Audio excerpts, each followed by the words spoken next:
மூகம் கரோதி வாசாலம் பங்கும் லங்கயதே கிரிம் யத்கிருபா தமகம் வந்தே பரமானந்த மாதவம். ஸ்ரீமத் பகவத்கீதை சாங்கிய யோகம் 2வது அத்தியாயம் நம்ம பார்த்துக்கிட்டு இருக்கோம். முதல் அத்தியாயத்தில் அர்ஜுன விஷாத யோகம், அர்ஜுனனுடைய மனக்கலக்கம், குழப்பம். விஷாதம்னா துயரம்னு அர்த்தம். அர்ஜுனனுடைய துயரத்தை பற்றிய கருத்து வந்தது. பகவத்கீதையே துயரத்தை நீக்குவதற்காக சொல்லப்பட்டதுனால முதல்ல துயரம் எப்படி வந்துச்சுன்னு சொன்னாப்புல. அதில் பற்று, கவலை, மயக்கம். அர்ஜுனனுக்கு துயரம் வந்தது. துயரத்துக்கு காரணம் பற்று. அந்த துயரத்துக்கு காரணம் பற்று.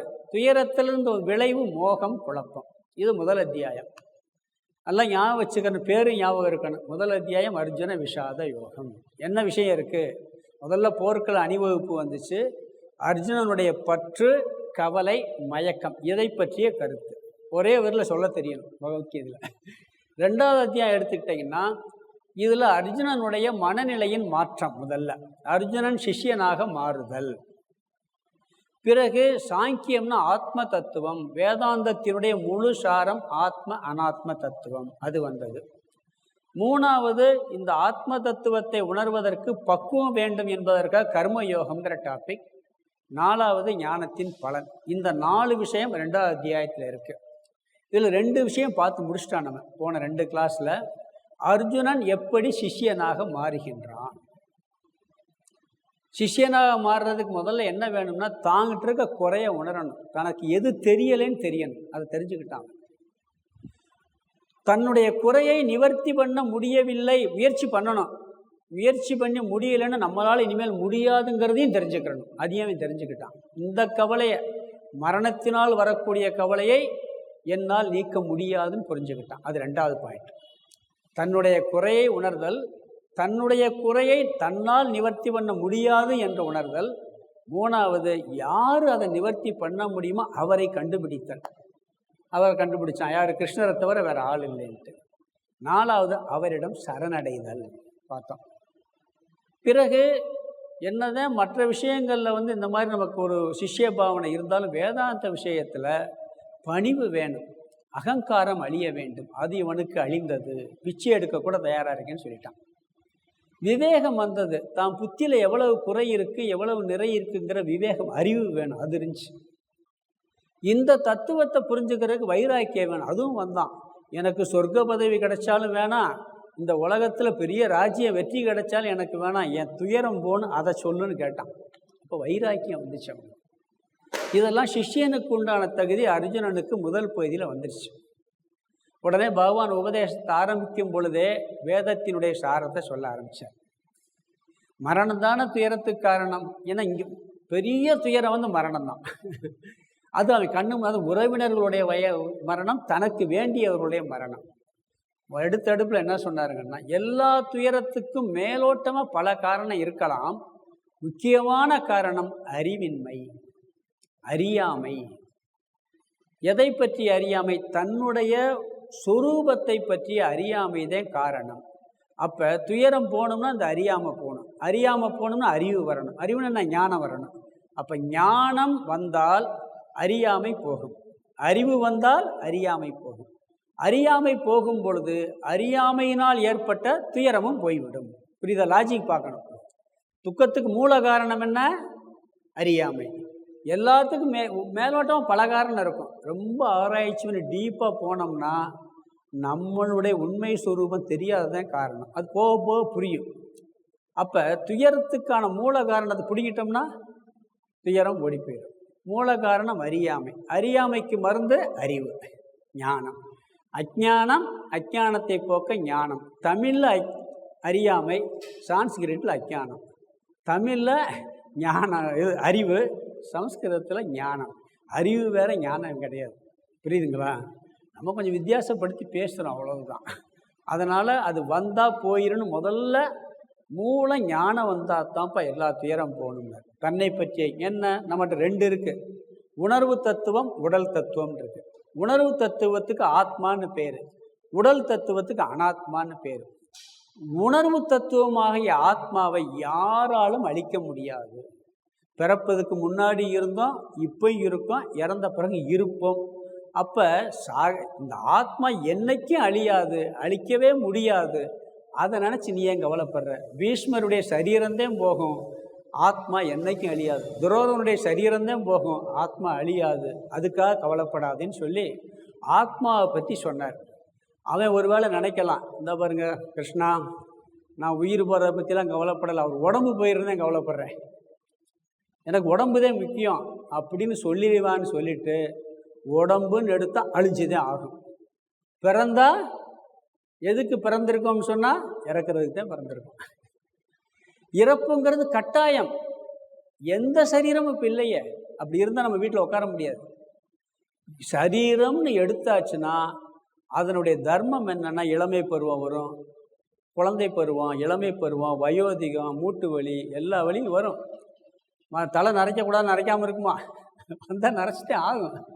வலி வரணும்னு வந்ததும் ஆகும். அது என்ன மாற்றமோ அது இயல்புப்பா, அதை மாற்றவே முடியாதுப்பா.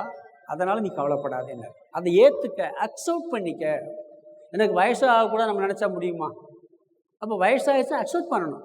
வயசான பிறகு வரக்கூடிய தோஷத்தை அக்செப்ட் பண்ணணும். இதை நீ ஏற்றுக்கொள்வதை தவிர உனக்கு வேற வழியே கிடையாது. துக்கப்படாதேன்னு சொன்னார். பிறகு தர்மத்தின் அடிப்படையில் நீ கொலை பண்ண போகிறேன், போர் துரிய போகிறேன், சண்டை போட போகிறேன்னா தர்மம் பண்ணுறவன் யாரும் கவலைப்பட மாட்டாங்க. நம்மளுடைய கடமைகளை செய்யும் பொழுது தர்ம யுத்தம் பண்ணுற நீ அதர்மத்தை அழித்து தர்மத்தை காக்க வந்திருக்க. தர்மம் என்றைக்குமே சுகத்தையும் கொடுக்கும். அதனால தான் வள்ளுவர் கூட அறத்தான் வருவதே இன்பம்னு, அறத்தான் வருவதே இன்பம் சொன்னார். தர்மம் தலை காக்கும். நீ தர்ம யுத்தம் புரிய வந்திருக்க, நீ தர்மப்படி வாழ்கிற, அப்புறம் ஏன் கவலைப்படுற? தர்மத்துக்காக என்ன வேணாலும் செய்யலாம் அப்படின்னு சொல்லி 3 டாப்பிக்கை சொல்லி கவலைப்பட வேண்டிய அவசியம் இல்லைன்னு சொன்னார். நான் சொன்ன தத்துவம் உனக்கு புரியவில்லை என்றால், புரிஞ்சா பரவாயில்ல, புரிஞ்சா நல்லது, புரியாட்டி ரொம்ப நல்லது அப்படின்னு சொல்லுவோம் பாருங்க. அது மாதிரி புரியலைன்னா மனப்பக்குவம் வேணும். அதுக்காக நீ என்ன பண்ணணும்னா கர்மயோகம் பண்ண வேண்டும் அப்படின்னு சொல்லி 3வது டாபிக் ஆரம்பிக்கிறார். அதே இப்போ பேசணும். நான் சாரத்தை சுருக்கமாக சொல்லியிருக்கேன். கர்மயோகம்னா, கர்மம்னா என்ன? செயல்னு அர்த்தம். கர்மம்னா என்ன? செயல். கர்மம்னா நீங்கள் வேறு நினச்சிடக்கூடாது. ஒருத்தர் சாமி சித்தவான சாமிக்கு ஒரு அந்தர்யோகத்தில் 2 மணி நேரம் கர்மயோகத்தை பற்றி பேசினாராம். செயல் எப்படி செய்யணுங்கிற டாபிக் முடிஞ்ச பிறகு கேள்வி பதில் நிகழ்ச்சி. அதில் ஒருத்தர் கேட்டாராம் கேள்வி, சாமி இவ்வளோ நேரம் பேசுனீங்களே, இந்த இறந்த பிறகு ஒன்று செய்வாங்களே 16வது நாள், அதை பற்றி பேசுனீங்களான்னாராம். உனக்கு போய் நான் சொன்னேன், இது ஏன் கர்மம் தலையில் அடித்தாரான். ஏன்னா கர்மம்னா செயல்னு அர்த்தம். செயலினால் எப்படி நம் வாழ்க்கையை முன்னேற்றுவது, இதுக்கு பேர் கர்மயோகம். இதுக்கு ஒரு அத்தியாயம், அடுத்த அத்தியாயம் முழுசாக வரப்போகுது. இங்கே இந்த 2வது அத்தியாயம் சாரமாக சொல்கிறதுனால அதுக்கு ஒரு அவுட்லைன் கொடுத்துறாரு, கர்மயோகம்னா என்னன்னு சொல்லி. இதனுடைய விரிவான விளக்கம் எங்கே வரப்போகுது? 3வது அத்தியாயத்தில் வரப்போகுது. அங்கே ரொம்ப விரிவாக பார்ப்போம். இங்கே சுருக்கமாக சொல்கிறார். அதாவது நம்ம ஆன்மீக வாழ்க்கையில் நுழைஞ்ச உடனே இப்போ கிளாஸ் கேட்க வர்றீங்க. இதுக்கு நேரம் இல்லைன்னு சொல்லலாம். வீட்டில் ஏதாவது வேலை இருக்குது, அந்த வேலை இருக்குது, இந்த வேலை இருக்குது, பிஸ்னஸ் இருக்குது, நேரம் இல்லைன்னு சொல்ல முடியும் வகுப்பு கேட்குறது. கோயிலில் போய் சாமி கும்பிட போகிறீங்க, அதுக்கு நேரம் இல்லைன்னு சொல்ல முடியும். சொல்லலாம்ல, எனக்கு கோயிலுக்கெல்லாம் போக நேரம் இல்லைப்பா. எங்கப்பா, எனக்கு இருக்க தலைவலியில் சாமி கும்பிட்றதாவது, பூஜை பண்ணுறதாவது, ஜபம் தியானம் நேரம் இல்லை. எல்லாத்துக்கும் நேரம் இல்லைங்கிற வார்த்தையை பயன்படுத்த முடியும். கர்மயோகம் செய்ய நேரம் இல்லை என்று யாராலும் சொல்ல முடியாது. கர்மயோகம் செய்ய நேரம் இல்லைன்னு சொல்ல முடியும். ஏன்னு சொன்னால் கர்மயோகம்னா என்னன்னா, நீ என்ன செய்கிறியோ அதை செய்ய. சமைக்கிறியா, சமையல் வேலை பார்க்குற. டீச்சிங் பண்ணுறியா, டீச்சிங் வேலை பண்ணு. பிஸ்னஸ் பண்ணுறியா, பிஸ்னஸ் பண்ணு. இல்லை ஒரு பதவியில் இருக்கே, அந்த பதவிக்கு உண்டான கடமையை செய்ய. நீ என்ன செய்கிறியோ அதை அப்படியே செய்ய, அதை மாற்றவே சொல்லலை. மனைவியினுடைய ஸ்தானம், கணவனுடைய ஸ்தானம், அவங்களுடைய கடமை எதுவோ அந்த வேலையை அவங்க கரெக்டாக அப்படியே செய்யலாம். நேரம் அதுக்காக நேரம் ஒதுக்க வேண்டிய அவசியம் இல்லை. பிறகு என்ன செய்யணும்? செய்யும்போது எப்படி செய்யணுங்கிற பாவனை தான் கர்மயோகம். செயலை நிப்பாட்ட சொல்லலை. இங்கே இப்போ கிளாஸ்க்கு வரணும்னு என்ன செய்யணும்? செயலை நிப்பாட்டிட்டு வரணும். வரணுமா இல்லையா? கோயிலுக்கு வரணும்னா செயலை நிப்பாட்டிட்டு வரணும். கர்மயோகம்னா எந்த செயலையும் நிப்பாட்ட சொல்ல, அவங்களுக்கு என்ன செயல் அந்த செயலை செய்யலாம். அப்புறம் என்ன அதில் என்ன இருக்கு யோகம்? அதை எப்படி செய்வது, என்ன பாவனையுடன் செய்வதே முக்கியம். செயலில் எந்த மாற்றமும் இல்லை. அப்போ இது கர்மயோகத்துக்கு நேரம் இல்லைன்னு சொல்ல முடியாது. இதில் 5 விஷயம் இருக்குது. அதாவது செயலில் மாற்றம் இல்லை, செய்கின்ற செயலில் செய்யக்கூடிய செயலில் பாவனை மனசில் ஒரு மாற்றத்தை ஏற்படுத்தி அந்த காரியத்தை செய்யணும். இதுக்கு பேர் கர்மயோகம். 5 விதமான பாவனை. செயலை செய்யும் போது எப்படி செய்வது, என்ன பாவனையுடன் செய்வது, செயலை எப்படி செய்வது, அந்த செயலை என்ன பாவனையுடன் செய்வது. முதல் கருத்து ஞாபகம் வச்சுங்க. 1. 2வது கருத்து, என்ன செயல் செஞ்சாலும் பலன் வரும், பிரயோஜனம் வரும், லாபம் வரலாம், நஷ்டம் வரலாம். அந்த பலனை எப்படி ஏற்றுக்கொள்வது, பலன் வரும்பொழுது என்ன பாவனை, பலன் கிடைத்த பிறகு என்ன பாவனை. மனசில் பலன் வாங்கும்போது பலனை கிடைக்கும் போது என்ன பாவனையில் வாங்கிறது, அதை வாங்கின பிறகு என்ன பாவனை. முதல்ல செயலில் பாவனை, 2வது பலனில் பாவனை. புரியுதா? நல்லா ஞாபகம் வச்சுங்க. திருப்பி ஒவ்வொன்றா விளக்க போகிறேன். 3வது, நாம் செய்கின்ற செயல்கள் எப்படிப்பட்ட செயல்களாக இருக்க வேண்டும், அந்த செயல் எத்தன்மை உடையதாக இருக்க வேண்டும். 3வது. 4வது, கர்மயோக ஒரு செயல் செய்யும்போது ஒரு பலன் கிடைக்கும். இந்த பாவனையோடு செஞ்சு அதுக்குன்னு ஒரு ஸ்பெஷல் பலன் கிடைக்குது. அந்த பலன் என்ன, இதை முறையாக செய்யலைன்னா என்ன தோஷம் வரும். புரியுதா? 5 டாபிக். முதல்ல 3 விஷயம்தான் கர்மயோகம். என்ன பாவனையுடன் செயலை செய்வது, புரியுதுங்களா? 2வது பலனில் என்ன பாவனை, வரக்கூடிய பலனில் என்ன பாவனை. 3வது அந்த செயல் எப்படிப்பட்டவையாக இருக்க வேண்டும். 4வது சொல்கிறது என்னென்னா, இதனால் ஒரு பிரயோஜனம் வரும், அது என்னன்னு தெரிஞ்சுக்கிறது. பிறகு இதை செய்யலைன்னா என்ன குற்றம் வரும், என்ன கெடுதல் வருங்கிறத, தோஷம் வரும். 5 விஷயம் பார்க்க போகிறோம் கர்மயோகத்தில். இதுதான் கர்மயோகத்தில் சுருக்கமான டாபிக். 3வது அத்தியாயத்தில் விரிவாக பார்க்க போகிறோம். செயலை செய்யும் போது எப்படி செய்வதுன்னா, எந்த செயல் செஞ்சாலும் ஏனோ தானன்னு செய்யக்கூடாது. ஒரு காரியத்தை இறங்குறது வரைக்கும் நல்லா யோசிக்கலாம், ஆராய்ச்சி பண்ணலாம். செய்ய இறங்கியாச்சுன்னா அதை முழு மனசோடு செய்யணும்.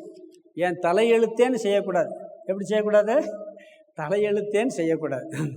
அதாவது 2 கடமை இருக்கும். ஒரு கடமையில் விருப்பு இருக்கும், ஒரு கடமையில் வெறுப்பு இருக்கும். அது கூடாது. கடமைன்னு வந்தாச்சா சமபாவனை தான்.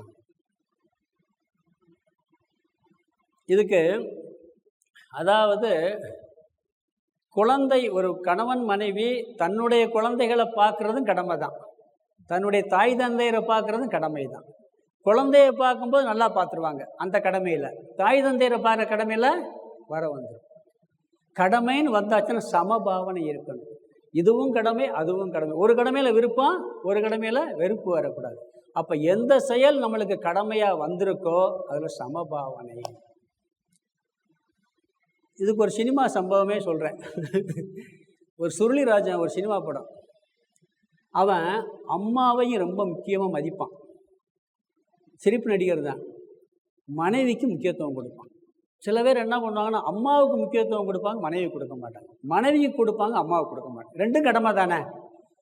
ஆனால் மனைவிக்கு முக்கியத்துவம் கொடுத்து அம்மாவுக்கு பிடிக்காது. அம்மாவுக்கு பிடிக்காது. இவன் என்ன பண்ணுவான் தெரியுங்க, அந்த படத்தில் ஒரு சின்ன சீன் தான், ஆனால் அருமையான சீன், நல்ல பக்குவம். என்ன பண்ணுவான், மனைவி சினிமாவை கூப்பிடுவாங்க. அந்த காலத்தில் சினிமாவுக்கு போய் தியேட்டரில் போய் பார்க்குறது ஒரு பெரிய இது. சினிமாவை கூப்பிடுவன் இவங்க அம்மா விடுமா, மருமக சினிமா போனால் அம்மாவுக்கு பிடிக்காது. அப்போ என்ன பண்ணணும்னா, இவன் ஒரு ட்ரிக் பண்ணுவான். என்ன ட்ரிக் பண்ணுவான்னா, அம்மா பேச்சையும் மீறக்கூடாது, மனைவியினுடைய ஆசையை நிறைவேற்றணும். அதுக்கு என்ன பண்ணுவான்னா, நான் உன்னை சினிமாவை கூப்பிடுவேன், நீ நான் வரமாட்டேன்னு அடம் பிடிக்கணுமா. எப்படி சொல்லுவான், நான் வரமாட்டேன்னு நீ அடம்பிடி, நான் உன்னை அடித்து சண்டை போட்டு மல்லு கட்டி கூப்பிடுவேன், நான் வரவே முடியாது, நீங்கள் என்ன சினிமாவை கூப்பிட்றீங்க, உங்களோட நான் ஏன் வரேன்னு சொன்ன உடனே எங்கள் அம்மா உன்னை அடித்து சினிமாவுக்கு அனுப்பிச்சி விட்டுருந்தேன். அதே மாதிரி சண்டை போடுவான். ஏன் பையன் கூப்பிட்றான், நீ எப்படி சினிமாவுக்கு போகலன்னு சொல்லக்கூடாது, போறையா இல்லையான்னு அடித்து கம்பெடுத்து அடிக்க வந்துடும். பிறகு அழுதுகிட்டே போகிற மாதிரி ஆக்ஷன் பண்ணிவிட்டு வெளியே சந்தோஷமாக போயிடுவாங்க. இதில் நம்ம வெளியே பார்த்தா ஜோக்காக தெரியுது, தப்பே இல்லை.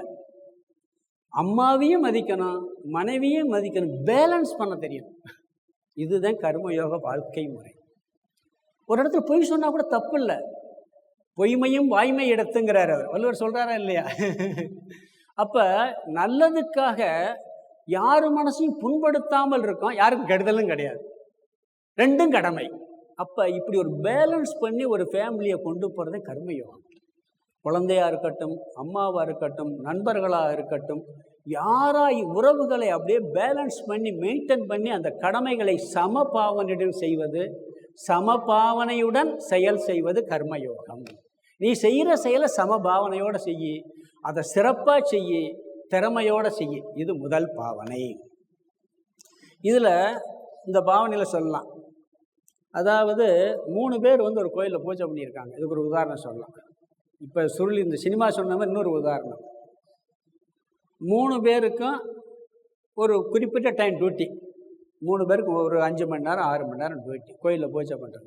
ஒரே சாமிக்கு ஒரே கோயிலில் ஒரே மாதிரியான பூஜை, 3 பேருக்கு ஒரே சம்பளம், ஒரே டைம். 3 பேர் வர்றாங்க. ஒருத்தர் 3 பேரையும் பேட்டி எடுக்கிறார். நீ என்ன பண்ணுற? என்னத்தையே கல்லை கழுவி வைத்த கழுவுறேன் சாமி. என்ன சொல்கிறாரு? கல்லை கழுவி வைத்த கழுவுறேன் சாமிங்கிறார். அவரும் பூஜை தான் பண்ணுறார். இன்னொருத்தர் ஏதோ மற்ற வேலைக்கு பரவாயில்ல, மற்ற வேலைக்கு பரவாயில்ல, கோயிலில் தான் கிடச்சிருக்கு பரவாயில்ல, அதான் போய் பூஜை பண்ணிட்டே குடும்பத்தை ஓட்டிக்கு. 2வது ஆள். 3வது ஆள். இந்த பாக்கியம் கிடைக்குமா? எத்தனை பேர் கோயிலுக்கு மெனக்கட்டு வர்றாங்க, தேடி வர்றாங்க. எனக்கு அங்கேயே வேலை, பூஜை பண்ணுறதே வேலை, பூஜை பண்ணுறதே சிறப்பாக செய்கிறாங்க, இதுக்காக மெனக்கட்டு எனக்கு அதே வேலையாக கிடைக்கும். இந்த பாக்கியம் இருக்கா கிடைக்குமா? 3 பேருக்கு ஒரே சம்பளம், 3 பேருக்கு ஒரே தொழில், ஒரே டயம். ஒருத்தர் எவ்வளோ சந்தோஷமாக அதை செய்கிறாரு, ஒருத்தர் நடுநிலைமையில் செய்கிறாரு, ஒருத்தர் கடுப்போடு செய்கிறாரு. செயல் ஒன்று தானே, பாவனை எப்படி மாறிடுச்சு? அப்போ இந்த செயலில் எது கடமையாக வருகிறதோ அதை திறமையுடனும் திருப்தியுடனும் நம்மளுடைய டியூட்டின்னு செய்யணும். இது கர்மயோகத்தினுடைய முதல் இது. பிறகு என்ன பாவனையில் செய்யணும்னா, எல்லாமே ஈஸ்வரனுடைய அர்ப்பணம். இந்த செயல் எனக்காக செய்யவில்லை, எனக்கு கடவுள் கொடுத்த ஒரு வாய்ப்பு. கோயிலில் பூஜை பண்ணுறது மட்டும் கடவுள் கொடுத்த வாய்ப்பு இல்லை, சமையல் பண்ணுறது கடவுள் கொடுத்த வாய்ப்பு. ஒரு பாத்ரூமை கழிவு பண்ணுறது கடவுளுக்காக செய்கிறேன். சித்பவானந்தர் சொல்வார் ஒரு இடத்துல, பூஜை ரூமு, கிச்சனு, டாய்லெட் 3 ஒரே மாதிரி சுத்தமாக வச்சுக்கிறணுமா. 3 ஒரே பூஜை ரூமை டாய்லெட்டுக்கு மாத்திர அளவுக்கு சுத்தமாக இருக்கணும். 3 ஒரே பாவனை அவர் சொல்கிறது, 3 க்ளீனாக இருக்கணும். அப்போ எந்த செயல் செய்தாலும் அது இறைவனுடைய வேலை, இது எனக்கான உள்ள வேலை இல்லை. நீங்கள் எந்த சுகத்தை அனுபவிங்க, எந்த வேலையை செய்யுங்க, இது கடவுள் எனக்கு கொடுத்துருக்கார், இதை செய்கிறேன். அன்னைக்கு கூட ஒரு விஷயம் சொன்னான்னு தெரில, உயர்ந்தவங்களுக்காக வேலை செஞ்சால் நம்ம சந்தோஷமாக இருக்கும் இல்லை. உங்கள் வீட்டிலே ஒரு பெரிய முக்கியமானவர், உங்களுக்கு மதிக்கத்தக்க ஒருத்தர் வர்றாரு, அன்னைக்கு சமையல் எப்படி பண்ணுவீங்க? அவர் வர்றார் அப்படின்னு சொல்லி அப்படியே ஆர்வமாக இன்ட்ரெஸ்டாக என்னென்னலாம் வாங்கி அப்படியே ஒரு ஆர்வமாக செய்வான். ஏன்? எல்லாத்தையும் விட பெரிய ஸ்தானத்தில் இருக்க வீட்டுக்கு வர்றார். அவருக்காக நீ ஒவ்வொரு செயலும் உயர்ந்த ஸ்தானம் யார் இருக்கா? கடவுள். கடவுளுக்கு நினச்சிட்டேன்னு சொன்னால் அங்கே நம்மளுடைய ஆர்வம் கூடும். உண்மையாக நினைக்கணும். எந்த செயல் செய்தாலும், படிக்கிறதோ, வேலை செய்கிறதோ, துவைக்கிறதோ, குளிக்க, எல்லாம் கடவுள் கடவுள் கடவுள்னு மனசில் இந்த செயல் கடவுளுக்காக தேம்பான் புத்தி வந்தால் அது எவ்வளவோ மனமாற்றத்தை கொடுக்கும். அது ஆணவமின்றி அவன் அருளால் அவன்தால் வணங்கின்னு சொன்ன மாதிரி அவன் அருளால் இந்த பணியை நான் செய்கின்றேங்கிறது செயலில் உள்ள பாவனை. புரியுதா? சமபாவனை, கடவுளுக்காக செய்கின்ற பாவனை. இது செயல், அந்த செயல் அப்படியே தான் செய்கிறோம். என்ன செய்கிறோமோ அது செய்கிறோம். அதில் திறமையாக செய்யணும், விருப்பு வெறுப்பு இருக்கக்கூடாது, சமபாவனையோடு செய்யணும். என்ன செஞ்சாலும் அதை இது நான் செய்கிறேங்கிற எண்ணம் இல்லாமல் கடவுளுக்காக செய்கிறேங்கிற எண்ணத்தோடு செய்யும். இது கர்மயோகத்தின் முதல் அங்கம். புரியுதா? ஞாபகம் வச்சுக்கிற முடியுமா? இதில் ஒன்றும் கஷ்டம் இருக்கா? செய்கிற செயல் செய்யலாம்ல. இது 2வது பாயிண்ட்டு. அதில் ஒரு பிரயோஜனம் கிடைக்கும். அந்த பலனில் என்ன புத்தி இருக்கணும்னா பிரசாத புத்தி இருக்கு. என்ன செஞ்சாலும் ஒரு பலன் கிடைக்கும். நல்ல லாபம் வரலாம், நஷ்டம் வரலாம். ஆனால் கடவுளுக்காக செஞ்சால் அது கூட பலன் யார் கொடுக்குறா? கடவுள் கொடுத்தது. இப்போ நீங்கள் கடையில் போய் ஒரு வாழைப்பழம் வாங்குறீங்க. அந்த வாழைப்பழம் வாங்கினா கொஞ்சம் ஒரு மாதிரி அழுகி இருக்குன்னு வச்சுக்க, என்னப்பா பழம் கொடுத்துருக்க, நல்ல பழத்தை கொடு, தூக்கி போடுவோமா இல்லையா? தூக்கி போட்டு தூக்கி எரிஞ்சிடுவோம். பார்த்து நல்லதாக பார்த்துவோம். கோயிலில் போகிறீங்க, ஐயர் பூஜை பண்ணிவிட்டு லேசாக வாடி இருக்குது, அந்த தோல் பக்கம் கூட லேசாக அழுகி இருக்குது, ஒரு பிரசாதம் கொடுக்குற என்ன பண்ணுவீங்க? இப்படித்தான் வாங்குவீங்க. இப்படி வாங்கி கண்ணில் ஒத்திக்கிட்டு கொடுக்க மாட்டீங்க யாருக்கும். ஏன்னா பிரசாதம் கெட்டதுனாலும் பிரசாதம். வீட்டில் நம்ம சாப்பிட்றோம், ஒரு புளியோதரை கொடுக்குறாங்க, கல் இருக்குது, லேசாக எடுத்து வெளியே. வீட்டில் புளியோதரையில் கல் இருந்தால் தட்டு பறக்கும். அப்போ கடவுள்கிட்டருந்து வருதுங்கிற பாவனை வந்துருச்சுன்னா ஏற்றுக்கொள்வோம். அப்போ என்னென்ன பிரசாத புத்தியுடன் இன்றைக்கி நம்ம 10 லட்சம் லாபம் வரணும்னு முயற்சி பண்ணுறோம். 10 லட்சம் வந்தாலும் கடவுள் பிரசாதம். 5 லட்சத்தை கூட கொடுத்தா ஆடக்கூடாது, துள்ளா என்ன பண்ண, அதுவும் கடவுள் பிரசாதம். 5 லட்சம் குறையா கொடுத்துட்டாரு, அதுவும் பிரசாதம். நட்டமாக்கிட்டார், அதுவும் பிரசாதம். ஏதோ ஒரு காரணத்தில் நட்டமாக்கிட்டார். பிரசாத புத்தியோட பண்ணணும். ரிஷிகேஷில் கேம்ப் நடந்துக்கிட்டு இருந்தது. இந்த பிரசாத புத்தி டாபிக் சாமி பேசிக்கிட்டு இருந்தார். ஒருத்தர் என்ன பண்ணுவார், இந்த பூஜைக்கு வர மாட்டார், தியானத்துக்கு வர மாட்டார், எதுக்கு சரியாக வரமாட்டார். வந்த உடனே கரெக்டாக பிரசாதம் கொடுக்கும்போது வந்துடுவார். கோயிலில் பிரசாதம் கொடுப்பாங்க பார்த்தீங்களா, அப்போ வந்துடுவார். அப்போ அவர் சொன்னார், பிரசாத புத்திக்கு லட்சணம் சொல்கிறாரு, பூஜைக்கு வராமல், தியானம் பண்ணும்போது வராமல், கிளாஸுக்கு வராமல், பிரசாதம் கொடுக்கும்போது யார் வர்றாங்களோ அதுவும் பிரசாத புத்தின்ட்டார். அது பிரசாத புத்தி இல்லை. இப்போ கிளாஸே இருக்கலாம், பிரசாதம் கொடுக்குறோம், இதுக்கெல்லாம் வராமல் அப்போ மட்டும் வந்து வாங்கிறது தான் பிரசாத புத்தி. அப்படி இல்லை. என்ன பலன் வந்தாலும் அதை மனமகிழ்வோடு ஆண்டவன் கொடுத்ததுன்னு ஏற்றுக்கொள்ள வேண்டும். இல்லையே தோல்வி நஷ்டம் வந்தால் எப்படி ஏற்றுக்கிறது? லாபம் வந்தால் சரி, குறைச்சி வந்தால் கூட பரவாயில்ல. நஷ்டம் வந்தால், தோல்வி வந்தால், துயரம் வந்தால் நாம் இதுவும் கடவுள் நம்மை முன்னேற்றுவதற்காக கொடுத்திருக்கிறார். ஏதோ ஒரு காரணத்தில் நம்மளுக்கு கஷ்டத்தை கொடுத்துருக்காரு, இதுக்கு ஏதோ ஒரு காரணம் இருக்கும், நிச்சயம் நம்மளை மேலே கொண்டு வருவார். இது கடவுள் கொடுத்த நஷ்டம், கடவுள் கொடுத்த பிரசாதம், கடவுள் கொடுத்த வலி. பிரசவ வலி வரும்போது வலி இருந்தாலும் கூட சந்தோஷமாக தானே இருக்குது. அது மாதிரி துக்கம் வரும்போது கடவுள் கொடுத்துருக்காரு அப்படிங்கிற எண்ணம் வரணும். இப்போ குழந்தை வந்து ஐஸ்கிரீம் கேட்குது, புரியுதுங்களா? ஒரு நாள் வாங்கி கொடுத்துட்றீங்க, நீங்கள் போகிறீங்க, போகும்போது வாங்கி கொடுத்துட்றீங்க. அதுக்கு டாக்டர்கிட்ட ஒரு நாள் போகிறீங்க, ஏதோ உடம்பு சரியில்லை, நீங்கள் தொண்டையெல்லாம் பிரச்சனை இருக்குது, ஒரு 4 நாளைக்கு ஐஸ்கிரீம் கொடுக்காதேன்னு டாக்டர் சொல்லி போகிறார், புரியுதுங்களா?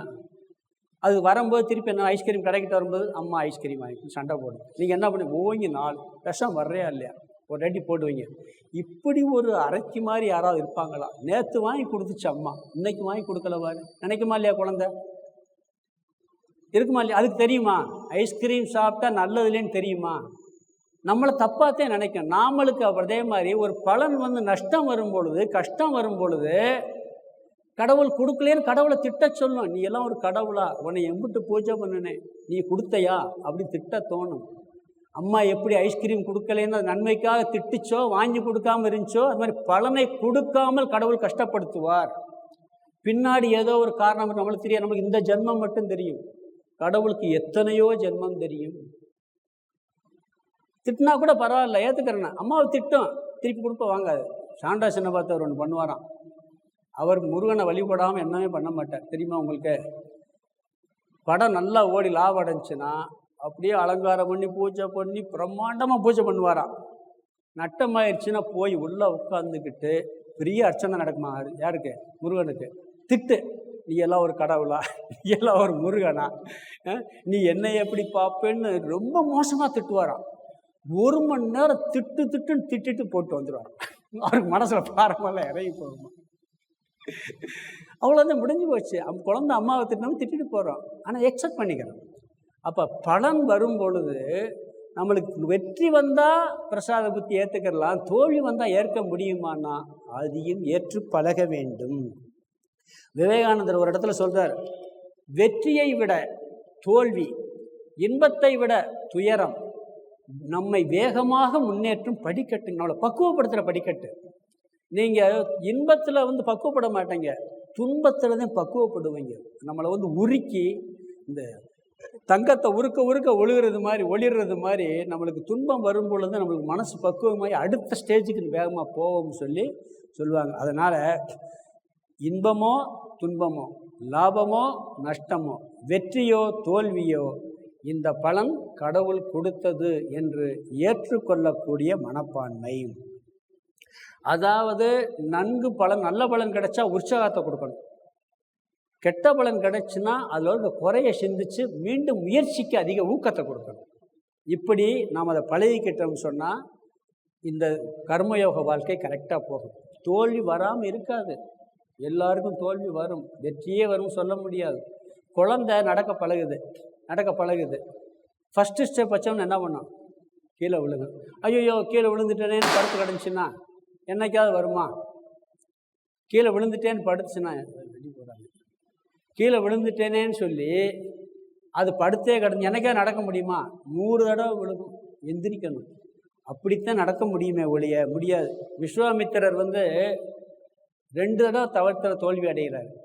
தோல்வி அடைஞ்சிட்டேன்னு அவர் வீழ்ச்சி அடைஞ்சிருந்தாருன்னா, எப்பா இனிமேல் நம்மளால் முடியாதப்பா தோல்வி அடைஞ்சாச்சு அப்படின்னு உட்கார்ந்தாருன்னா பிரம்மரிஷி பட்டம் வாங்குற வரையும் தவம் பண்ண முடியுமா? தோல்வியை வெற்றிக்கான படிக்கட்டாக நினைத்து பலனை தோல்வியையும் ஏற்றுக்கொண்டு அடுத்த ஸ்டெப்புக்கு முன்னேறுவது கர்மயோகம். இன்னொரு பாயிண்ட், செயல் செய்வதற்கு உரிமை உண்டு, பலனில் உரிமை இல்லை. பலனில் ஒரு காரியம் பகவான் சொல்றார், செயல் செய்வதற்கு உரிமை இருக்கு, பலனில் உரிமை இல்லை. எப்படின்னா, இப்போ நான் கிளாஸ் எடுக்கிறேன், இது என்னுடைய டியூட்டி, நான் கிளாஸ் எடுக்கிறேன், உரிமை. இந்த புஸ்தகத்தை வச்சு எடுக்கலாம், படிக்கலாம், நல்லா சொல்லலாம், தப்பாக சொல்லலாம், புரியுதுங்களா? இன்ட்ரெஸ்டாக சொல்லலாம், உங்களுக்கு தூக்கம் வர்றது மாதிரி சொல்லலாம். இதெல்லாம் யார்? என் கையில் இருக்குது. நான் பாடம் எடுத்த பிறகு நீங்கள் புரிஞ்சுக்கிறாது என் கையில் இருக்கா? உங்களுக்கு இன்ட்ரெஸ்ட் வர்றது இன்ட்ரெஸ்ட் என் கையில் இருக்கா? அது உங்கள் கையில் இருக்கு. இந்த புஸ்தகத்தை நான் படிக்கலாம், கீழே வச்சுக்கிடலாம், தூக்கி எறியலாம். தூக்கி எறிஞ்ச பிறகு நீங்கள் என்கிட்ட இப்படித்தான் நடந்துக்கிறவங்க என் கையில் இருக்கா?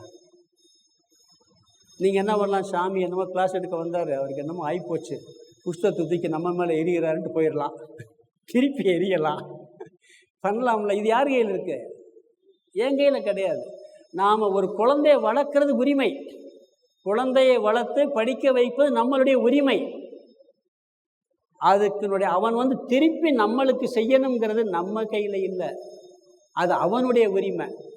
நாம் அவனுக்கு செய்கிறது நம்ம கடமை. அது நாம் செயல் செய்வது கடமை. அதை கடமையை செஞ்ச பிறகு அவன் இப்படித்தான் நம்மகிட்ட நடந்துக்கிறோன்னு குழந்தைன்னா அது உரிமை, அது நம்ம கையில் கிடையாது, அது அவனுடைய உரிமை, அவனுடைய கடமை. நம்மளுடைய உரிமை அவனுடைய கடமையாகிவிடும். புரியுதுங்களா? அவன் கடமையை செய்யலாம், செய்யாமல் போகலாம். நம்ம கடமையை செஞ்ச பிறகு, நாமளுடைய கடமையை செஞ்ச பிறகு அதில் உரிமையை எதிர்பார்க்கிறது நம்ம கையில் இல்லை, அதை எதிர்பார்க்காதேங்கிற. இந்த பலனை எதிர்பார்க்காது பலனை எதிர்பார்க்காமன்னு இல்லை, பலன் வந்தால் ஏற்றுக்க, வரலைன்னா கிடையாது. கடமையில் உனக்கு உரிமை உண்டு, செயலில் உரிமை உண்டு, பலனில் உரிமை இல்லை, அது அவனுடைய கடமை. நல்லா யோசிச்சு பாருங்கள், நம்ம குழந்தைய நல்லா வளர்க்கணும், நல்லா படிக்க வைக்கணும், கடமை. திருப்பி அவன் செய்கிறது யாருது? அது உரிமை. நம்மளுக்கு உரிமை எதிர்பார்க்கிறான், ஆனால் அது அவனுடைய கடமையாக மாறி போகுது. அது அவன் செய்யலாம், செய்யாமல் போகலாம். கடமையில் உரிமை உண்டு, கடமையில் உனக்கு செயலில் உரிமை உண்டு. கடமையை செய்யலாமே ஒழிய பலனில் உரிமை இல்லைங்கிற. புரியுதா? பலனில் உரிமை இல்லை. செயல் செய்வதற்கு உரிமை உண்டு, பலனில் உனக்கு உரிமை இல்லை. இது 2வது பாயிண்ட்டு. இது எனக்கு ஒரு சம்பவம். ஒரு பொருள் கூட பார்த்தீங்கன்னா, இந்த ரா கணபதினு அண்ணான்னு ஒருத்தர் இருந்தார், பெரியவர் மகான், தெய்வத்தின் குரல் 7 வால்யூம் எழுதினவர். ராஜாஜிக்கு பிஏவாக இருந்தார். எனக்கு சென்னையில் அவருக்கு 1 வருஷம் சேவை பண்ணுற பாக்கியம் கிடச்சி. ராஜாஜிக்கு ஃபஸ்ட்டு பிஏவாக இருந்தார். ஒரு பத்திரிகை, கல்கி பத்திரிகையில் ஆசிரியராக இருந்தார்.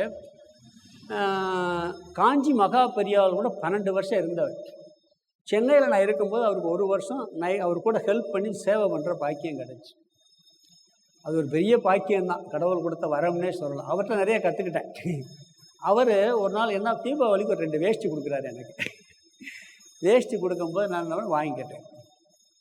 அப்போ நான் என்ன பண்ணேன், அந்த வேஷ்டி பார்த்தேன். சரி, இதில் இந்த அவர் கொடுத்த வேஷ்டி நான் கட்டுறது மாதிரி வேஷ்டி இல்லை, புரியுதுங்களா?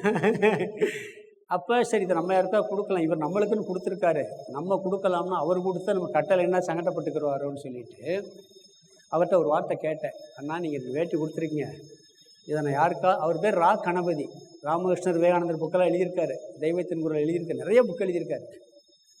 அண்ணான்னு கூப்பிடுவேன் அவரை. கொடுக்கலாமான்னு கேட்டேன். சிரிச்சார். இந்த வர உனக்கு நான் வேட்டியை கொடுத்துட்டேன், கொடுத்த பிறகு நீ இப்படி செய்ய நான் சொல்லிட்டேன்னா இந்த வேட்டியை நம்ம கொடுக்கலன்னு அர்த்தம்ட்டேன்.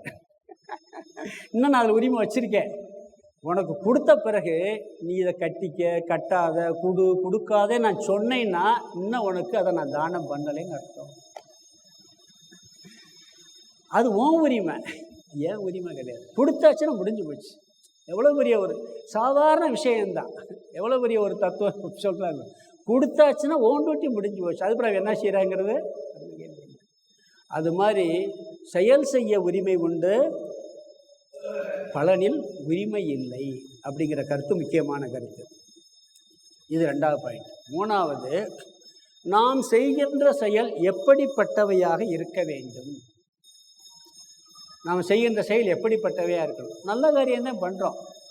அதை 3 விஷயம் சொல்கிறாங்க. சாத்விகமானது, ராஜசமானது, தாமசமான 3 குணம் இருக்குது. சாத்விக குணம், ராஜச குணம், தாமச குணம்னு சொல்லி சாத்விகமான கர்மமாக இருக்க வேண்டும் அப்படிங்கிறார்.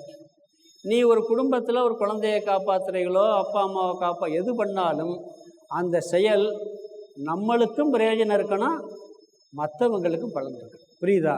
ஒரு செயல் செஞ்சால் நீ சில பேர் என்ன பண்ணால் மற்றவங்களுக்கு பிரயோஜனம் இருந்தால் போதும், எனக்கு பிரயோஜனம் தேவையில்லை, அதுவும் கூடாதுங்கிறார். புரியுதுங்களா? நம்மளுக்கு பிரயோஜனம் இல்லைன்னா அந்த செயலை தொடர்ச்சி செய்யவே முடியாது. முதல்ல நம்மளுக்கும் பலன் தரணும், அடுத்தவங்களுக்கும் அந்த செயலால் பிரயோஜனம் இருக்கும். இது 2 இருந்தால், அப்படிப்பட்ட செயலாக இருந்தால் அது உத்தமமான செயல், சாத்விகமான கர்மங்கிற. இது ரொம்ப ஹையஸ்ட். இப்படி செஞ்சது நல்லதுங்கிறார். நீ எந்த செயலும் செய்ய, அந்த செயலை உனக்கும் நன்மை இருக்கணும், மற்றவங்களுக்கு நன்மை இருக்கவா இருக்கணும். குழந்தைகளை காப்பாற்றுறோம், நம்மளுக்கே ஒரு சந்தோஷம் இருக்குது, குழந்தைகளுக்கும் பிரயோஜனம் இருக்குது. பொதுமக்களுக்கு சேவை பண்ணுறோம், நம்மளுக்கும் ஒரு சந்தோஷம், நம்மளுக்கு ஒரு லாபம் கிடைக்கலாம், அவங்களுக்கு ஒரு பிரயோஜனம் கிடைக்கலாம். இப்படி 2ம் பரஸ்பரம் இருந்தால் அது சாத்வீகமான கர்மம், உத்தமமான கர்மம். அதை முதலில் தேர்ந்தெடுத்துக்கொள். முடியவில்லை என்றால் ராஜசம் கர்ம, உனக்கு நல்லதை செஞ்சுக்க, மற்றவனுக்கு கெடுதல் பண்ணாத. புரியுதுங்களா? அடுத்த கர்மம் என்ன சொல்கிறாரு? உனக்கு நல்லதாக செஞ்சுக்கப்பா, அடுத்தவனுக்கு கெடுதல் பண்ணாமல் உனக்கு எவ்வளோ வேணாலும் நல்லது பண்ணிக்க. மற்றவனுக்கு பிரயோஜனம் இருக்கோ இல்லையோ, ஆனால் கெடுதல் வரக்கூடாது. முதல்ல செய்கிறது மற்றவனுக்கு நல்லது வரணும், நம்மளுக்கு நல்லது வரணும். 2வது, நம்மளுக்கு நல்லது இருக்கணும், மற்றவள் கெடுதல் இல்லாட்டி பரவாயில்ல, நல்லது இருக்கோ இல்லையா கெடுதல் பண்ணிடாது. இது ராட்சசம், மத்தியமம் 2வது. 3வது அதர்மம் கர்மம், மற்றவனை கெடுத்து நம்மளுக்கு நல்லது பண்ணுறது. இது கூடவே கூடாது. எந்த காரியம் செஞ்சாலும் அந்த காரியத்தில் மற்றவர்கள் பாதிப்படைவார்கள் என்றால் கூடாது. புரியுதா? 3 கர்மா. ஒன்று நம்மளுக்கு நல்லது, மற்றவங்களுக்கு நல்லது, பெஸ்ட்டு. இன்னொன்று நம்மளுக்கு மட்டும் நல்லது, மற்றவங்களுக்கு கெடுதல் இல்லை. இது நம்ம நடுத்தரம். அடுத்தது கூடவே கூடாது. நம்மளுக்கு மட்டும் நன்மை, அதில் மற்றவனுக்கு கெடுதல் தான். அடுத்தவனை கெடுத்து வாழ்றதுன்னு சொல்லுவாங்கல்ல, அது கூடவே கூடாது அப்படின்னு சொல்கிறார்.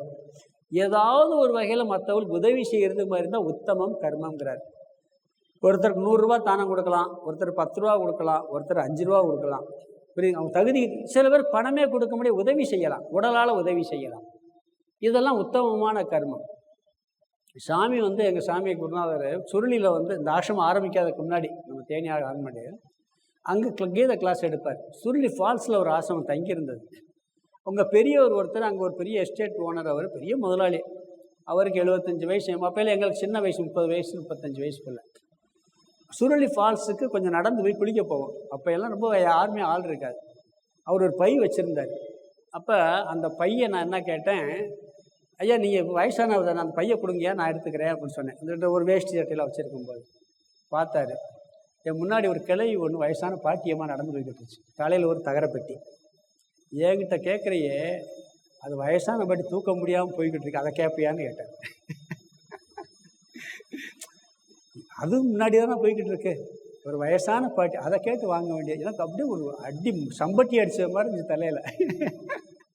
ஒரு பெரியவர் சொன்னார், பிறகு போய் அதை வாங்கி நம்ம தூக்கிட்டு அது வரைக்கும் கூட்டு போய் கொடுத்துட்டு வந்தோம். அப்போ அந்த செயலில் பார்த்தீங்கன்னா உதவி, யாருக்கு உடலால் உதவி, ஏதாவது ஒரு செயல் செய்வது. இப்படி நீ செய்கின்ற செயல் சாத்வீகமாக இருக்க வேண்டும், வெறும் சுயநலத்திற்காக இருக்கக்கூடாது. சுயநலத்திற்காக இருந்தால் கூட பரவாயில்லை, மற்றவர்கள் கெடுதல் வருவதாக இருக்கக்கூடாது. இது ரொம்ப முக்கியம் அப்படிங்கிறார். பிறகு இந்த செயலில் இன்னொரு விஷயம் டாபிக் சொல்கிறாரு. பலனை எதிர்பார்த்து காமிய கர்மம் சொல்லுவாங்க.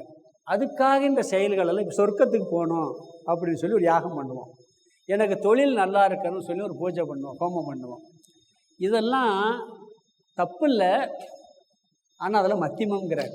அதாவது நம்மளுடைய சுயநலத்துக்காக மட்டும் பண்ணுறது. அதனால தான் அதில் ஒன்று வச்சுருக்காங்க. நீங்கள் எந்த ஹோமம் பாருங்கள், ஒரு தொழில் பிஸ்னஸ் வந்து எனக்கு நல்லா நடக்கணும், ஒரு பெரிய யாகம் வளர்க்குறீங்க, தப்பே இல்லை. அந்த யாகத்தில் முக்கியமான ஒரு அங்கம் இருக்கும், தானம். பார்த்துருக்கீங்களா? யாகம் முடிஞ்சோன்னா அன்னதானம் பண்ணுவாங்க, இருக்கா இல்லையா? ஏன் வைக்கிறாங்கன்னா, நீ சுயநலத்துக்காக பண்ணினா கூட அதில் பொதுநல கலந்து வரணும்னு வச்சுருவாங்க. அது என்ன நாளடைவில் நம்ம பக்குவப்படுத்தி பொதுநலத்தை கொண்டு வந்து சேர்த்து கர்மயோக வாழ்க்கைக்கு விட்டுருமா. சுயநலத்துக்காக சொர்க்கலோகத்துக்கு போகிறதெல்லாம் ஒரு கீழ்த்தரமானது தான். சொர்க்கத்தை வேண்டி யாகம் பண்ணால் கூட அதெல்லாம் கூட பலன் இல்லைங்கிறார். ஏன்னா திருப்பி பிறக்கணும், மன சுத்தமெல்லாம் ஆகாது. நீங்கள் சொர்க்கத்துக்கு போனாலும் கூட மறுபிறவி கட்டாயம் உண்டு. அது எந்த பிறவின்னு தெரியாது, மனுஷ பிறவின்னு சொல்ல முடியாது. கர்மயோக வாழ்க்கை வாழ்ந்துட்டு நீங்கள் ஞானத்துக்கு போகாமல் இறந்தா அடுத்த பிறவி கட்டாயம் மனித பிறவி. இதனுடைய தொடர்ச்சி தான். ஆனால் நீங்கள் எவ்வளோ புண்ணியம் பண்ணி பெரிய யாகமெல்லாம் வளர்த்து சுயநலத்துக்காக யாகம் வளர்த்து சொர்க்கத்துக்கு போகணுன்னு போயிட்டீங்கன்னா போயிடலாம், அனுபவிக்கலாம். புண்ணியம் முடிஞ்ச உடனே எந்த பிறவின் நிர்ணயம் கிடையாது. அதனால தான் இப்பிறவி தப்பினால் எப்பிறவி வாய்க்குமோங்கிறாங்க. அரிது அரிது மானிடராய் பிறத்தல் அரிதெல்லாம் சொல்கிறாங்க. அப்போ இந்த மாதிரி கர்மங்கள் செயல்கள் சொர்க்கரோகம் அது இதெல்லாம் செய்யலாம், மத்தியமந்தான். அதில் ஒரு தர்ம காரியம் இருக்கும் கட்டாயம், அதை செய்ய வேண்டும் அப்படிங்கிறார். இவன் காலக்கிரமத்தில் இதற்கு வந்து விடுவான். பிறகு இப்படியெல்லாம் நம்ம கர்மத்தை கர்ம யோகமாக செஞ்சால் என்ன பலன் கிடைக்கும் அப்படிங்கிறார். செயல் செஞ்சால் ஒரு பலன் கிடைக்கும், புரியுதா? செயல் செஞ்சால் ஒரு பலன் கிடைக்கும், லாபமோ நட்டமாக கிடைக்கும். இந்த மனசை பாவனையை மாற்றி உத்தமமான கர்மத்தை செஞ்சு கடமையை திறமையாக செஞ்சு சமபாவனையோடு செஞ்சு பலனை பிரசாத புத்தியோடு ஏற்றுக்கிட்டு செஞ்சால் அதுக்குன்னு ஒரு பலன் கிடைக்கும். அதாவது தானம் செஞ்சால் ஒரு புண்ணியம் இருக்குது, புண்ணியத்தவே தானம் பண்ணால் அதுக்கு ஒரு பலன் இருக்கா இல்லையா? கர்ணை வந்து தானம் பண்ணதுனால உயிரை பறிக்க முடியலை. அவனுடைய தர்மம் என்ன பண்ணுச்சு? அவனை காப்பாற்றுச்சு. அவன் செஞ்ச தானமெல்லாம் அவன் உயிரை காப்பாற்றுச்சு, அவன் உயிரை போகலை. இவன் கடைசியில் என்ன தானம் பண்ணான்? புண்ணியத்தை பிறகு தானம் பண்ணானா இல்லையா? புண்ணியத்தவே தானம் பண்ணிட்டான். அப்போ அதுக்கு ஒரு பலன் கிடைக்கணுமா? கிடைக்கும் இல்லையா? அப்போ அவனுக்கு விஸ்வரூபத்தை காமிச்சார். அவனுக்கு அந்த புண்ணியத்தவே தானம் பண்ணாலும் உயிர் போச்சே ஒழிய அதை விட உயர்ந்த பலனான மோட்ச பலன் நமக்கு கிடைச்சிச்சு. அது மாதிரி செயல் செய்யும் போது ஒரு பலன் கிடைக்கும். அந்த செயலை இந்த பாவனையோடு செஞ்சால் இன்னொரு பலன் கிடைக்குது. அது என்ன பலன் சொன்னால், தோல்வி வந்தாலும் வெற்றிங்கிறார். இந்த செயலில் தோல்வி வந்தால் அது ஒரு விதமான வெற்றிங்கிறார். என்ன செயல் செஞ்சாலும் அதில் பாபம் குறையா செஞ்சால் கூட பாபம் வராது, குறையா செஞ்சால் கூட அதில் பாபமே வராது. அதுக்கு உதாரணம்னா, ஒரு மருத்துவர் இருக்கார், டாக்டர் ஒரு ஆப்ரேஷன் பண்ணணும், புரியுதுங்களா? அவர் கடமை அந்த உயிரை காப்பாற்றுறது, அதுக்காக சின்சியராக செய்கிறாரு. செஞ்சு எல்லா ஆப்ரேஷன்லாம் பண்ணுறார். அந்த உயிர் பிழைச்சிச்சுன்னா அவருக்கு புண்ணியந்தான். அந்த உயிர் இறந்து போச்சுன்னா அவர் பாவமா? இறந்தாலும் அவர் புண்ணியந்தான். அந்த உயிரை காப்பாற்றினாலும் அவர் புண்ணியந்தான், அந்த உயிர் போனாலும், ஏன்னா அவர் கடமையை செஞ்சிட்டார், தொழிலை கரெக்டாக பண்ணிட்டார். அப்போ இதில் இனி வெற்றியோ தோல்வியோ புண்ணியம் கட்டாயம் கிடைக்கும், பாவம் ஒரு நாளும் வராதுங்கிறார். இதனுடைய பலன் என்ன தெரியும் பார்த்தீங்களா? நீங்கள் கடமையை குறையோடு கொஞ்சம் ஏதோ தெரியாமல் ஒரு தப்பு பண்ணிட்டா கூட இந்த பாவனையோடு செஞ்சுட்டா அதில் ஒரு குற்றமும் வராது, புண்ணியம் மட்டும்தான் வரும் அப்படிங்கிறார். அதாவது நீங்கள் பார்த்தீங்கன்னா, இதுக்கு உதாரணம் சொல்லலாம். நீங்கள் ஒரு யாகம் பண்ணுறீங்க, ஒரு பூஜை பண்ணுறீங்க, பலனுக்காக நீங்கள் வேறு நோக்கத்தோட கர்மயோகமாக பண்ணாமல் பண்ணினீங்கன்னா அதை கரெக்டாக செஞ்சாதான் புண்ணியம். இப்போ ஹோமமெல்லாம் பண்ணால் அதில் ஒரு தோஷம் வந்துச்சுன்னு வச்சுக்கோங்க, குறை வந்துச்சுன்னா அதனுடைய பலன் கிடைக்காது, கெட்ட பலன் வேறு வந்துடுமா. அதை கரெக்டாக பண்ணலைன்னு என்ன வரும்? கெட்ட பலன் வந்துடும். தவறான எதிர்விளைவு வரும். பூரணமாக அந்த யாகத்தை முழுசாக பண்ணி முடித்தா தான் பலன் கிடைக்கும், அறகுறையாக விட்டால் பலன் கிடைக்காது. ஆனால் நீங்கள் கர்மயோக பாவனையோடு செஞ்சால் அறகுறையாக விட்டாலும் பலன் தான், தப்பாக செஞ்சாலும் புண்ணியந்தான், எப்படி செஞ்சாலும் தெரியாமல் தப்பாக செஞ்சின புண்ணியந்தான். ஒரே உதாரணம் கண்ணப்ப நாயனார். கண்ணப்ப நாயனார் வந்து பூஜை பண்ணாரா இல்லையா? முறையாக பண்ணாரா? அக்கிரமமாக பண்ணார். மாமிசத்தை பண்ணி மாமிசத்தை வெட்டிட்டு வந்து வச்சு வாயில் தண்ணியை கூட்டு வந்து தலையில் அந்த வாயில் வச்சுட்டு கொப்பளிக்கிறாரு அபிஷேகமாக. வாயில் நீரை ஊற்றிட்டு வந்து துப்புறாரு. அதுதான் கடவுளுக்கு பண்ணுற அபிஷேகமாக. மாமிசத்தை வெட்டி என்ன பண்ணுறாரு? அதை கடிச்சு பார்க்குறாரு. எது மெல்லிசாக இருக்கோ அதை கடவுள் படைக்கிறார். எச்சியில் கஷ்டமாக இருக்க சாப்பிடுவார். ருசியானது என்ன பண்ணுறாரு? கடிச்சு பார்த்துட்டு ஒரு சுவைஞ்சிட்டு வைக்கிறாரு. ஏதாவது தர்மம் இருக்கா? எவ்வளவு பெரிய புண்ணியம் கிடைச்சி அவருக்கு. கடவுளே காட்சி கொடுக்குறார். பாவனை தான் அங்கே செயலில் வந்து கர்மத்தை கர்ம யோகமாக பாவனையை மாற்றி செஞ்சால், தப்பாக செஞ்சாலும் கடவுள் ஏற்றுக்கிறார். அவருக்கு தப்புன்னு தெரியாது. ஆனால் நம்ம முறையாக செஞ்சவங்க இந்த கோயிலில் பூஜை பண்ணும்போது ஒரு தப்பு பண்ணால் தோஷம்னு சொல்கிறோமா இல்லையா? கோயிலில் புண்ணியாஸ்தானம் பண்ணி அது பண்ணி இது பண்ணி என்னென்னமோ பண்ணிட்டு போகிறோம். அதனால் என்ன சொல்கிறாரு சொன்னால், இந்த கர்மம் கர்ம யோகமாக செய்யும் பொழுது பாவத்தை கொடுக்காது, புண்ணியத்தை மட்டும்தான் கொடுக்கும். செயல் செய்வது காலில் தைத்த முள், அது நம்மளை பந்தப்படுத்தும், நம்மளை கஷ்டப்படுத்தும். இந்த கர்ம யோகமாக செய்வது தைத்த முள்ளை எடுக்கிற ஒரு முள் பயன்படுத்தும், அந்த முள்ளுன்னு வச்சுக்கோங்க. அதுவும் முள்ளு தான், இதுவும் முள்ளு தான். வெறும் செயலாக செஞ்சால் அது காலில் தச்சிருக்க முள், நம்மளை பந்தப்படுத்தி பிறவியில் அழுத்தும்.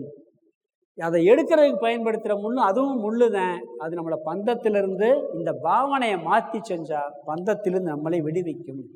இப்போ ஒரு திருட வர்றான் நம்மகிட்ட பொருள், அந்த திருடனவே என்ன பண்ணுறது? நம்மகிட்ட இருக்க பொருளை பாதுகாப்பாக வைக்க பயன்படுத்தினா எப்படி இருக்கும்? திருட வர்றவனவே பொருளுக்கு பாதுகாப்பாக வச்சு மாற்றி விட்டால் எப்படி இருக்கும்? அப்படி மாற்றி விட்டுரும் கர்மயோகம்.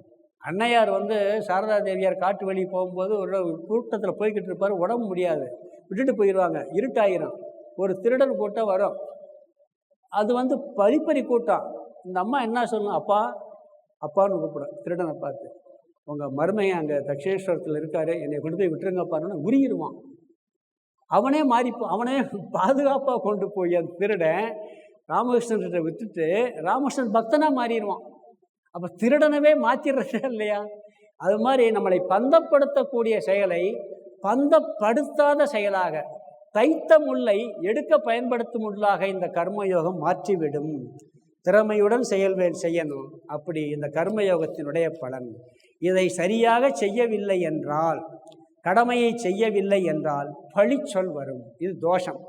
நாம் நம்மளுடைய டியூட்டியை ஒழுங்காக செய்யலைன்னா பழிச்சொல் வரும், கெட்ட பேர் வரும். அதனால் நம்மளுக்கு ஒரு பாபமும் வரும். ஒழுங்காக செஞ்சால் புண்ணியம், பழிச்சொல் வராது. ஒருத்தரை வந்து ஆஸ்பத்திரிக்கு கூப்பிட்டு போனோம், காப்பாற்றணும். நீங்கள் கூப்பிட்டு போய் 10 லட்சம் செலவழித்து உயிர் போயிடுச்சுன்னு வச்சுங்க, யாராவது வைவாங்களா? இவ்வளோ செலவழித்து பார்த்தான்ப்பா, முடியலை. 100 ரூபா செலவழிச்சா காப்பாற்றிருக்கலாம். கூப்பிட்டு போகாமல் விட்டிங்கன்னா, கூப்பிட்டு போய் தான் பிழைச்சிருப்பான்ப்பா. இவன் பாரு அம்போன்னு விட்டுட்டு போயிட்டான். கூப்பிட்டு போய் இறந்தாலும் நம்மளுக்கு புண்ணியம், பழிச்சொல் வராது. அந்த கடமையை செஞ்சுட்டான். கடமையை செய்யாமல் விட்டால் பழிச்சொல் வரும். ஆகவே செய்யாட்டி உனக்கு பழிச்சொல் வரும், செஞ்சால் அது உனக்கு பிரயோஜனமாக இருக்கும். பிறகு இது கொஞ்சம் செய்தாலும் கூட நமக்கு பிரயோஜனத்தை கொடுக்கும். இது என்ன சொல்கிறான்னு சொன்னால், இந்த கர்மயோகம் பண்ணுறவனுக்கும் கர்மயோகம் பண்ணாதவனுக்குள்ள வித்தியாசம். இவன் வந்து எங்கே நீர் பெருக்கெடுத்திருக்கு அந்த இடத்துல இருக்கான், அவன் கிணத்து நீரை தேடி ஓடுவானா? இந்த சாதாரணமாக செயல் செய்கிறவன் கிணத்து நீரை தேடி ஓடுறது மாதிரி இவனுக்கு சுற்றியே நீர் பெருக்கெடுத்திருக்கிறது மாதிரி இவனுக்கு பிரயோஜனமாக இருக்கும். இவன் ஞானத்தில் இவன் தேர்ச்சி அடைவான் அப்படிங்கிறார்.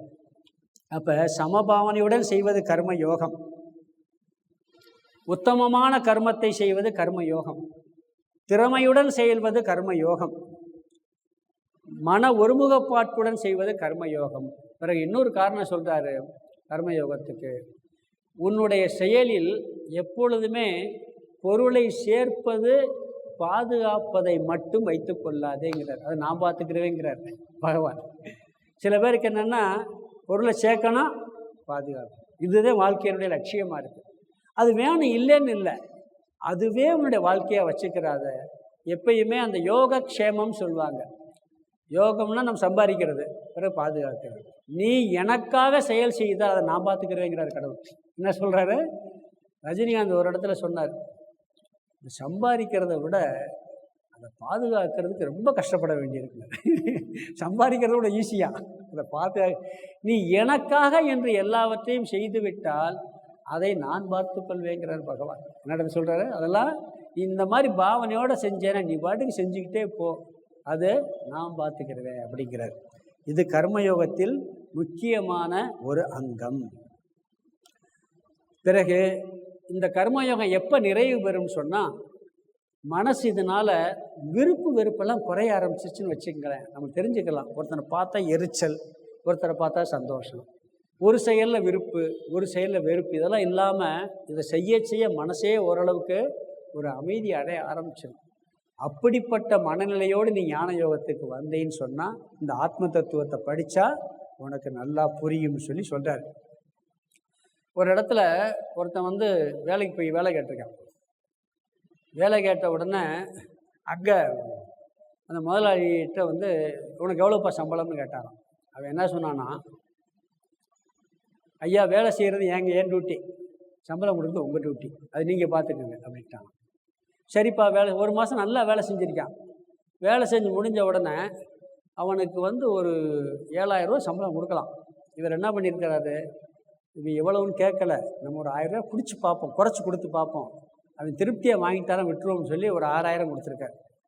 இவன் சந்தோஷமாக வாங்கிட்டு அவன் பாட்டுக்கு போயிட்டான். அப்போ இவர் என்ன பண்ணி அடுத்த மாதம் பார்த்தா அதே மாதிரி நல்லா வேலை செஞ்சுருக்கான். கூட கொடுத்துட்டோமோ இவருக்கு என்ன, ஏன்னா அப்படியே வேலை செய்கிறாங்க. அடுத்த மாதம் வேலை செஞ்சு முடிஞ்சவன் என்ன பண்ணாரா, இன்னொரு 1000 ரூபா குறைச்சி கொடுப்பேன், என்ன பண்ணான்னு பார்ப்போம். பிறகு ஒரு 1000 ரூபா குறைச்சி 5000 கொடுத்துருக்காரு. அப்போயும் நல்லா சிறப்பாக வேலை செஞ்சுருக்கா, ஒரு குறையும் வைக்கலை. அந்த மாதம் முடிஞ்சவொடனே திருப்பி கொடுத்துட்டு இன்னொரு 1000 ரூபாய் குறைப்புன்றது. அதை வாங்கிட்டு போயிருக்கேன், இங்கே வாடகை என்ன நீ வாட்டுக்கு போகிறேன், என்ன இங்கே நான் என்ன பண்ணுறேன், இல்லை முதல் மாதம் நீ 7,000 உனக்கு சம்பளம் கொடுத்தது 1000 ரூபா குறைச்சித்தான் கொடுத்தேன், அப்பயும் நல்லா வேலை பார்த்தேன். 2வது வட்டமும் நான் நல்லாத்தான் வேலை பார்த்தேன், அப்பையும் குறைச்சி கொடுத்தேன், அப்பையும் பேசாமல் வாங்கிட்டு போயிட்டேன். இப்போ 3வது மாதமும் நீ அப்படியே வாங்கிட்டு பேசாமல் போகிற, உனக்குன்னா ஒன்று இது இல்லையான்னு கேட்டிருக்காரு. அன்னைக்கே சொல்லிட்டேன், வேலை செய்கிறது ஏன் வேலை, சம்பளம் கொடுக்குறது உங்கள் வேலை, உங்கள் வேலையை நீங்கள் சரியாக செய்யறதுக்கு நான் பொறுப்பு கிடையாதுட்டாங்க. உங்கள் வேலையை நீங்கள் இப்போ அவனை கூடயே வச்சுக்கிட்டாரான். அவனுக்கு அதிகமான 3 மாதம் அவனுக்கு நட்டமாக தெரிஞ்சிருக்கலாம். ஆனால் அவன் பாவனையை மாற்றாமல் செஞ்சதுனால எவ்வளோ பெரிய பிரயோஜனம் கிடைச்சிருக்கு, எவ்வளோ பெரிய பிரயோஜனம் கிடைச்சிருக்கு. அதனால் இந்த கர்ம யோகத்தில் செயலில் மட்டும் கவனம் செலுத்தணும். அந்த பலனில் கவனத்தை, நம்ம நஷ்டம் வரலாம், அது பின்னாடி பெரிய பலனை கொடுக்கும். இன்னொரு உதாரணம், நான் கண்கூட பார்த்தது, நாமக்கல்ல ஒருத்தர் இருந்தார், சாமியோட டிவோட்டி தான் அவர். அவர் பேரை சொன்னாலே அந்த நாமக்கல் பூரா தெரியும். சாதாரண கூலி வேலைக்கு ஒரு மில்லில் போய் வேலை கேட்டிருக்கார் 20 வயசில். இப்படி ஒரு ஃபேக்ட்ரி இங்கே இருக்குது, அங்கேருந்து கேட்டில் முதலாளிக்கு உட்காந்துருக்கு, உள்ளே வர்றாரு ரொம்ப தூரத்துலேருந்து. அதெல்லாம் ஒன்றும் இல்லைப்பா, நீ உனக்குலாம் என்ன வேலை தெரியும், அதெல்லாம் முடியாதுன்னு கெஞ்சிறாரு, வேலையெல்லாம் இல்லைன்ட்டாங்க. வெளியே போகிறார், வாசலில் ஒன்று மழை வந்துருச்சு. மழை வந்த உடனே அவர் என்ன பண்ணியிருக்கிறாரு, வெளியே சிமெண்ட் மூடை கிடந்திருக்கு, 4-5 மூடை. ஐயா மழை வர ஒருத்தருங்கான்னு வேகமாக அந்த 4 மூடை இழுத்து உள்ளே போட்டிருக்காரு. யார், இந்த வேலை கேட்டு போட்டு போட்டு ஓரமாக நின்றுருக்காரு. மழை ஊற்றிக்கிட்டு இருக்கு. இந்த வெளியே ஒருத்தர் போன அவனை கூப்பிட்டுருக்காரு, நிற்கிறான் யார், முதலாளி. கூப்பிட்டு, எதுக்கு என்ன பண்ண, இந்த சிமெண்ட் மூடை கிடஞ்சியா, நனைஞ்சு போய் உள்ளே இழுத்து போட்டேங்க, உனக்கு எதுக்கு அந்த வேலைன்னாரு. அதனால வேஸ்ட்டாக போயிரும்ல, இல்லை உனக்கு நான் வேலை இல்லைன்னு வேற சொல்லி அனுப்பிச்சி விட்டேன், உன்னை திட்டி வேற அனுப்பிச்சி விட்டேன், போப்பான்னு சொல்லி மரியாதை குறைச்சலாம் அனுப்பிச்சி விட்டேன், அதுக்கு என்ன இருக்குது, மூடை வேஸ்ட் ஆகிருமே. இழுத்து போட்டேன்னொன்னே அவனை அதுக்கு பெரிய வேலை கொடுத்து அவர் அது பிறகு அந்த ஊர்லேயே பெரிய ஆள் ஆயிட்டார். ஒரு சின்ன எதிர்பார்ப்பு இல்லாமல் செஞ்சதனுடைய பலன் பெரிய பிரயோஜனத்தை கொடுத்துரும். இது கர்மயோகத்தில் கிடைக்கும். ஆக கர்மயோகம் என்பது 5 விஷயம் சொல்லியிருக்கேன், ஞாபகம் வச்சுக்க. சமபாவனையுடன் செய்வது, விருப்பு வெறுப்பில்லாமல் செய்வது, திறமையுடன் செய்வது, ஈஸ்வரனுக்காக செய்கின்றேன் என்ற எண்ணத்தோடு செய்வது முதல் விஷயம். 2வது, செயலின் பலன் வரும்போது அந்த பலனை வாங்கும் பொழுது பிரசாத புத்தி, வாங்கிய பின்பு அதை ஏற்றுக்கொள்ளும் மனப்பான்மை, லாபமோ நஷ்டமோ ஏற்றுக்கொள்ளும் மனப்பான்மை. இது பலனில் 2வது. முன்னாடி செயலில், பலனில். 3வது, நாம் செய்கின்ற செயல் சாத்விகமான உத்தமமான கர்மமாக இருக்க வேண்டும். அதாவது நமக்கும் மற்றவர்களுக்கும் அந்த செயலினால் பலன் இருக்க வேண்டும். இது முதல். ஒருவேளை முடியவில்லை என்றால் மற்றவர்கள் கெடுதல் இல்லாமலாவது இருக்க வேண்டும். இது 3வது டாபிக். 4வது, இப்படிப்பட்ட பாவனையுடன் செய்தால் எந்த விதமான பாவமும் வராது, அது புண்ணியத்தை தான் கொடுக்கும். நஷ்டம் மேலோட்டமாக இருந்தாலும் அது பின்னாடி லாபத்தை கொடுப்பதாகத்தான் இருக்கும். இந்த கர்மயோகப்படி செய்யாமல் சுயநலத்தோடு வெறும் கர்மமாக இந்த பாவனை இல்லாமல் செய்தால் உனக்கு என்றுமே நஷ்டம்தான் வரும் அப்படின்னு சொல்லி கர்மயோகத்தினுடைய ஒரு அவுட்லைனை மட்டும் இங்கே கொடுக்குறார். கொடுத்துட்டு இதோட கர்மயோகத்தை நிறைவு பண்ணி, இப்படியெல்லாம் பண்ணி நீ ஞான யோகத்துக்கு வந்து இந்த தத்துவத்தெல்லாம் கேட்டு புரிஞ்சு ஞானத்தை அடைஞ்சிட்டேன்னு சொன்னால் நீ எப்பொழுதும் சந்தோஷமாக நிறைவாக இருப்பப்பா, ஞான நிஷ்டை அடைஞ்சு மோட்சத்தெல்லாம் அடைவ. அப்போ உனக்கு ஞான யோகம் பூர்த்தி ஆகி நிறைவடைவான்னு சொன்ன உடனே அர்ஜுனனுக்கு ஒரு சந்தேகம் வந்துடும். என்ன சந்தேகம் வரும்?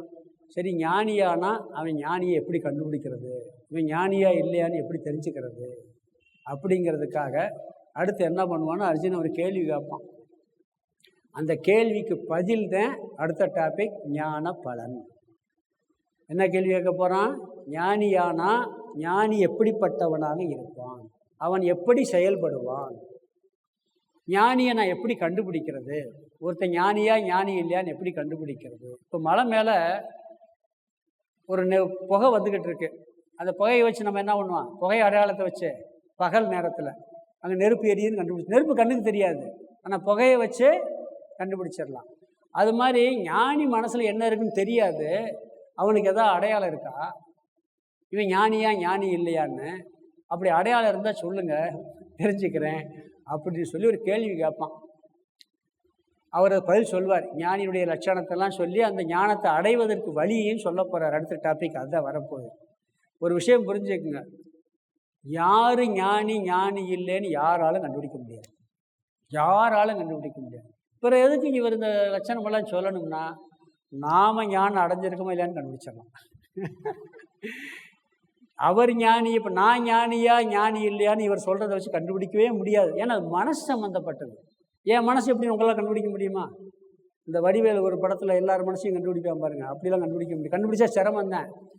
நம்ம என்ன நினைக்கிறோம், எல்லார் மனசில் இருக்க நமக்கு தெரியும்னு நினைக்கிறோம். தெரிஞ்ச டேஞ்சர். அது நம்மளுக்கு நிம்மதி இல்லை, அவங்களுக்கு நிம்மதி இல்லை. அதனால தான் பகவான் மறைச்சி படைச்சிருக்காரு. ஞானிக்கு ஞானி மனசு அவருக்கு தான் தெரியும், வேற யாருக்கும் தெரியாது. அதை கண்டுபிடிக்கிறது சுலபம் அல்ல. அப்புறம் எதுக்கு லட்சணம் சொல்லணும்? ஏன் சொல்கிறாருன்னா, நம்ம அந்த நிலையில் இருக்கமா இல்லையா நம்ம கண்டுபிடிச்சிடலாம். நான் ஞானியா இல்லைன்னு நம்ம கண்டுபிடிச்சிடலாம்.